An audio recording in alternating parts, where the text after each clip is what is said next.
Voici la nouvelle piste d'atterrissage de l'aéroport national de Kainda à Kalemi. La ville de Kalemi, justement, chef-lieu de la province de Tanganyika, et non ailleurs. C'est depuis 1959 que cet aéroport avait été implanté ici.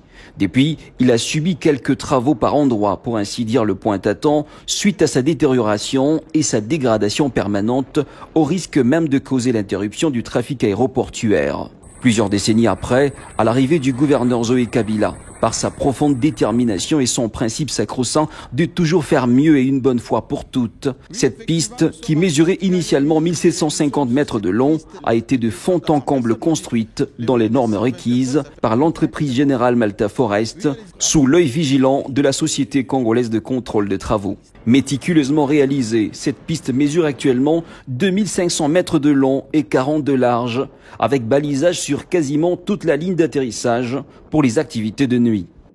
Voilà, c'est ça la vraie piste sur laquelle, effectivement, on a atterri il y a quelques jours en provenance de Lubumbashi. Mais ceux qui viennent de Kinshasa peuvent également atterrir sur cette piste. En fait, la piste que nous avons construite ici à l'aéroport est en deux volets. Le premier volet, c'est le prolongement et ensuite on a eu l'élargissement. Parce qu'au départ, il y avait une piste qui était déjà fonctionnelle, qui était utilisée par la RVA. Nous sommes venus pour agrandir cette piste et l'élargir pour qu'elle puisse répondre à certaines normes internationales. Cet aéroport a été dimensionné, il faut que vous le sachiez, pour notre avion type de référence qui est l'Airbus A320. Alors il fallait rentrer dans les normes techniques et aussi proposer aux clients, qui est la RVA, une structure qui pourrait recevoir tout ce mouvement de vol sur une durée d'au moins 20 ans. Nous sommes en train de voir les gestes, les œuvres de Joseph Kabila, qui est en train de laisser les actes qui sont pratiquement indéniables. Il a laissé quoi? Ici au Tanganyika.